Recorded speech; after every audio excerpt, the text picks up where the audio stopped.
Well, hello and welcome to another edition of Weird News and Wacky History. Look behind the scenes of what's been happening through the years. I'm your host, Pastor Roland Moss, author, historian, and speaker, with a look today at the Notional, not National, Anthem.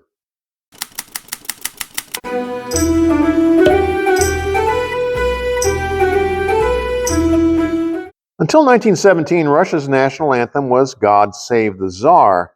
When the Bolsheviks massacred the entire royal family, suddenly the nation needed a brand new Tsarless theme song. Swiping the French La Marseillaise, they added revolutionary words and created a new Russian national song. But when the Bolsheviks officially took power, the communists weren't happy with the anthem, so they stole the French La Internationale instead. Already identified with communism, it worked at least until World War II. Joseph Stalin decided to stage a nationwide competition for a homemade Russian wartime rallying song. But when he died in 1953 and all his horrific purges and gulags were revealed, his songs needed a serious facelift. Keeping the catchy tune, they ditched the old words. The Soviet Union's collapse required still another theme song, this time with a wordless tune by 19th century Russian composer Mikhail Glinka.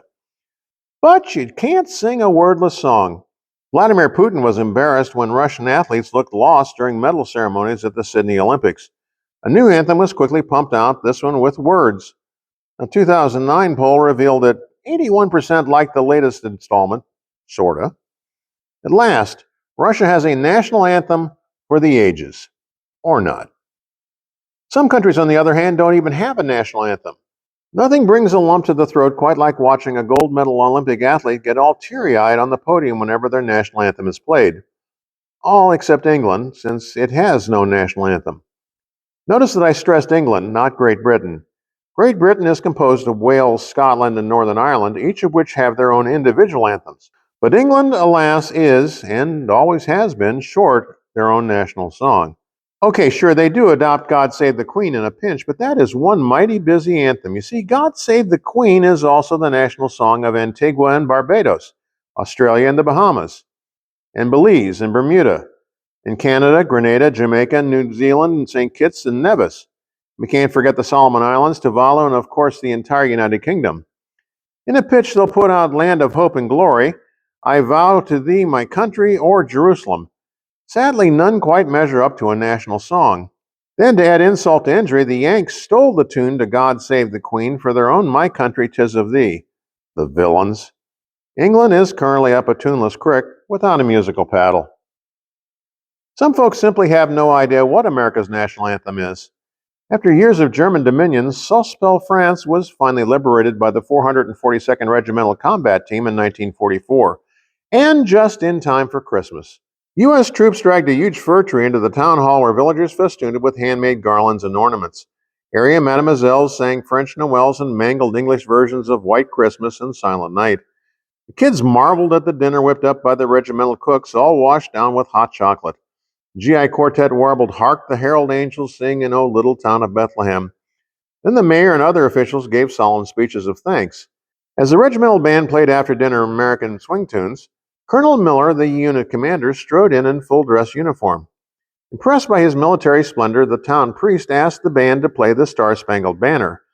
Not having that sheet music laid out, the band librarian rooted through the music files. Instead of sitting idle, the band struck up a crowd favorite, Sweet Georgia Brown. Not knowing any better, the curé leapt to his feet and urged the entire gathered town to stand rigidly at attention for the U.S. theme song. Or so he supposed. At song's end, the crowd went wild. Such a nice patriotic Christmas. And long before we had the national anthem, we had Yankee Doodle. The U.S. is famed for the number and variety of patriotic songs that it calls its own. America, My Country 'Tis of Thee, the Star-Spangled Banner, and the list goes on. But one of the most ancient recognizable pieces of music in American history has some decidedly weird words. Yankee Doodle went to town a-riding on a pony, stuck a feather in his hat, and called it macaroni. Yankee Doodle was actually composed in England during the Revolutionary War as a musical sneer at America. Yankee, of course, referred to the colonists. What's a doodle, you ask? Well, according to a contemporary British dictionary, a doodle was a sorry, trifling fellow, a fool, or a simpleton. Then there's macaroni. In this case, it's not a type of pasta, but rather a style of outlandish, over-the-top Italian men's hat. So here's what Yankee Doodle really says. A colonial idiot went to town, riding on a pony, stuck a feather in his hat, and claimed that he was the height of Italian fashion. Take that, you American bumpkins.